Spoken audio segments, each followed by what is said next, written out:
Aim right, achieve big at KR Mangalam University.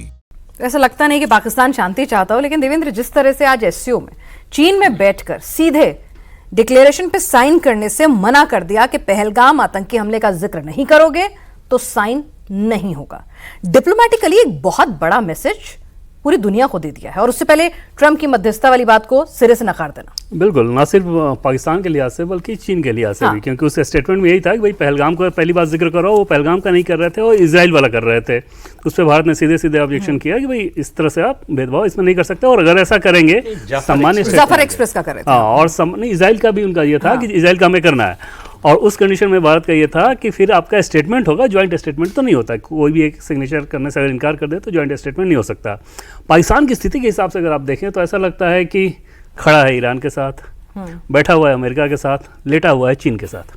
तो उस तरह के देश के साथ आप मतलब एक हास्यास्पद स्थिति बनी हुई है कि एक तरफ आप ईरान पे जो अटैक हुआ अमेरिका के द्वारा उसको उसने कंडेम किया, और अमेरिका का नाम तक तुम नहीं ले पा रहे हो।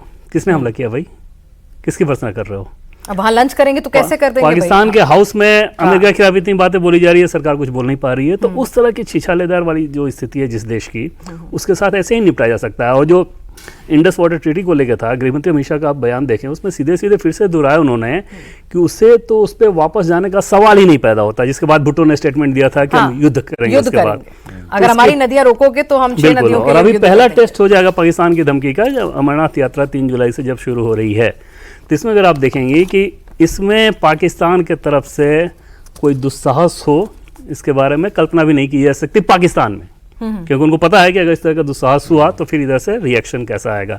सुरक्षा को लेकर हालांकि बहुत अच्छी व्यवस्था की गई है, हेली सर्विसेज इसीलिए रुका गया कि ऐसा ना हो कि आतंकवादी ड्रोन का इस्तेमाल कर लें, सुरक्षा की एकदम चाक चौबंद व्यवस्था की गई है। लेकिन इसमें पाकिस्तान का एक बड़ा टेस्ट इसमें हो जाएगा, सिर्फ हमारी सिक्योरिटी का टेस्ट नहीं होगा, उनका टेस्ट हो जाएगा कि क्या तुम्हारे अंदर पिछली चोट के बाद इतनी हिम्मत बची है कि कुछ कर पाओ। लगता नहीं। सर, इसी बात को आगे ले जाएं, क्योंकि हमने शुरुआत में कार्यक्रम के कहा था कि जो 3 जुलाई की तारीख है वहीं से अगला टेस्ट जो है पाकिस्तान का शुरू होने वाला है।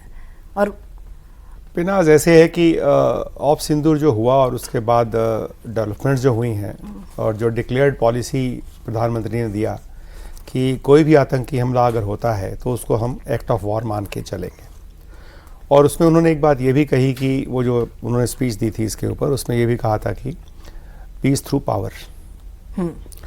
और पावर जो है, अगर आपकी अपनी पावर नहीं है तो आप भूल जाइए कि किसी की मांगी हुई ताकत पे आप कब तक लड़ सकते हैं, कितना लड़ सकते हैं। जो कि हमारे लिए बड़ा अच्छा रहा कि ऑफ सिंदूर के तुरंत बाद ये भी देखने को मिला, इजराइल और ईरान की जो कहानी चली, तो कुछ बातें बहुत साफ हो गई।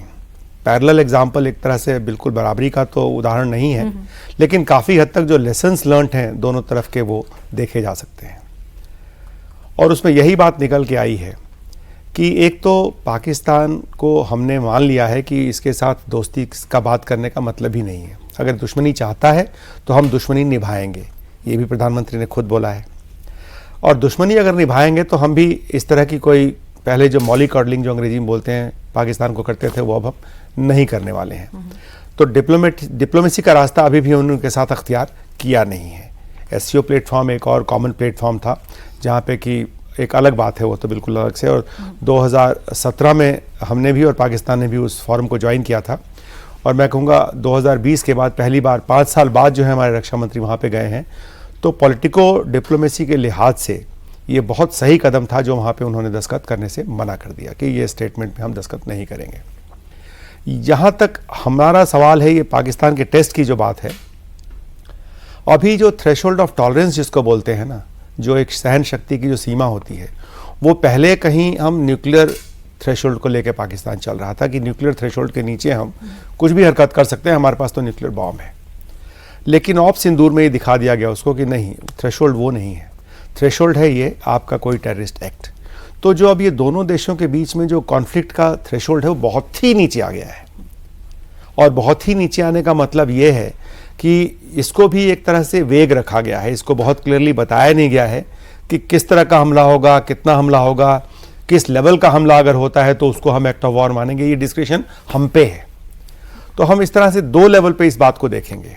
एक तो ये कि आम जो पीस टाइम की कार्रवाई है, जिसको कहते हैं ना कि अनईजी पीस, जो कि चल रहा है ऑपरेशन सिंदूर के बाद, अनईजी पीस के दौरान जो भी इस तरह के एग्रीमेंट, इंडस वाटर की ट्रीटी की एक बात आई है, इसके अलावा और भी कई एनवायरमेंटल इश्यूज हैं जिसमें कि जैसे डिप्लोमेसी है, बाकी देशों को एक तरह से लॉबी बनाना है, वो सब हमारा वो चलता रहेगा।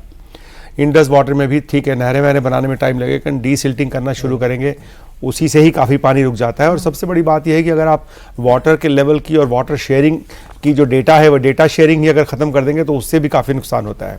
और आपको पता है कि प्राकृतिक फसलें हैं ये, थोड़ा बहुत भी टाइम फ्रेम अगर ऊपर नीचे होता है तो काफ़ी महामारी की हालत वहाँ पर हो सकती है। तो पाकिस्तान को अब ये सोचना पड़ेगा, क्योंकि भारत के साथ थ्रेशोल्ड ऑफ टॉलरेंस इतना नीचे आ गया है कि ये एक तरह से कहते हैं ना कि चिंगारी बिल्कुल कभी भड़क सकती है। तो काफ़ी सोच समझ के उसको ये कदम उठाना पड़ेगा अगर वो कुछ भी सोचता है इस तरह की करने की। तो क्योंकि पिछले ऑपरेशन सिंदूर में तो उसने यहाँ तक दिखा दिया, यहाँ तक बता दिया कि अब ये टेररिस्ट जो हैं, आउटफिट्स जो हैं, वो अलग से नहीं है, वो तो इस्टेब्लिशमेंट का ही हिस्सा है।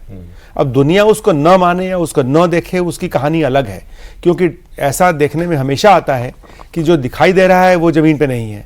जैसा कि अभी आपने बताया कि उन्होंने बात किया कि ईरान के साथ हैं, जरूरत पड़ेगी तो अपना न्यूक्लियर हथियार वो इजराइल पे भी डाल सकते हैं।